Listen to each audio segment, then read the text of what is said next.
আসসালামু আলাইকুম। আপনারা কেমন আছেন? ভালো আছেন নি? আলহামদুলিল্লাহ আমরা ভালো আছি।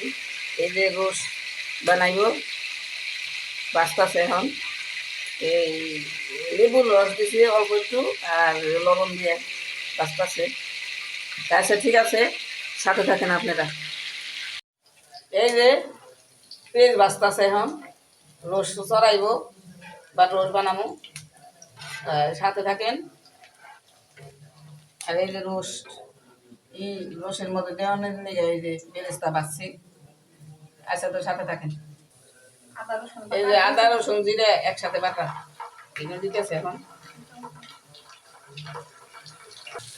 এই যে কাজু বাদাম বাটা পেঁয়াজ বাটা দিয়ে দিল। এখন কষাইবো অনেকক্ষণ পর্যন্ত। এই যে দিতেছে রোস্টের মশলা আর পেস্তা দানা বাটা দেওয়া আছে, এটার লগে পেস্তা দানা দিবেন অবশ্যই। এই যে এখন একটু দুধ দিব কষানোর দিকে। এই যে গরম মশলা তেজপাতা এলাচি দারচিনি দিব। এই যে টমেটো সস দিতেছি, আমার বানাই না সস। এই যে কষাইতেছে ভালো করে কষায়, তারপরে যখন এই দিয়ে দেবো মুরগি বাজার দিয়ে দেবো। এখানে বাজার মুরগি দিয়ে দিতেছি।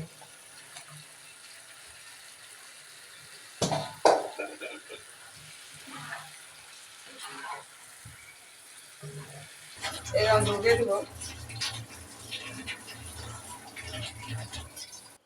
এখন একটু দুধ দিয়ে দিতেছি, প্যাকেটের দুধ।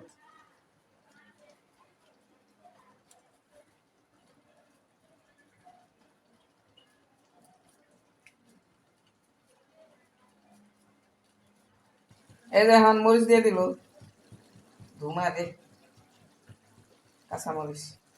এই দেখেন রান্না শেষে লবণ দিত, বুঝছেন নি? আপনারা শিখবেন, লবণ দিবেন শেষে। এই যে এখন হয়ে গেছে, হয়ে গেছে পড়াই। কারণ এই যে পেঁয়াজ বেরেস্তা দিতেছি।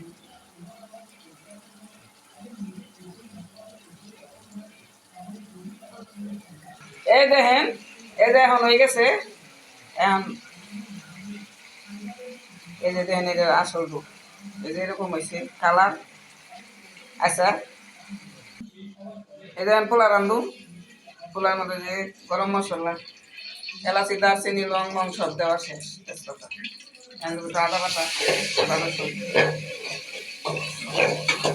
অল্প দিয়ে খাইলাম না।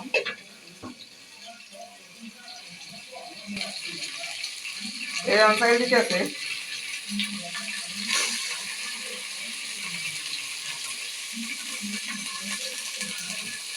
এই সাইডে এখন ভাই একটু বাঁধানো লাগবো বাইরে, তারপরে পানি দিয়ে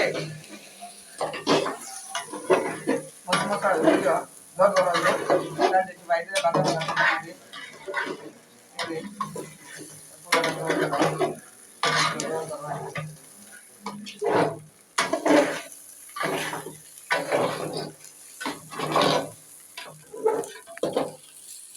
এই সাইডে বাঁধা হয়েছে সুন্দর। এখন যে সাইডে পানি দিব, এই যে এখন পানি দিয়ে দেবো। মনে করেন কাপ মাইপে আপনারা চাল ছোট ডিবা কৌটা দিয়ে মাইপে চাল যা দিবেন তার ডাবল পানি দিবেন, তাইলে মনে করেন জ্বর জ্বর হইব। এটা এখন লবণ দিল স্বাদ মতো। এই যে দেখেন বলো খাই বসে, এখন আগুন কমাই দিব। এই যে দেখেন আমার পোলাও হয়ে গেছে গা, অনেক সুন্দর ঘর ঘর হয়েছে। এমনি রানবেন, ঠিক আছে? তাই ভালো থাকেন আপনারা সবাই। ওকে, আল্লাহ হাফেজ।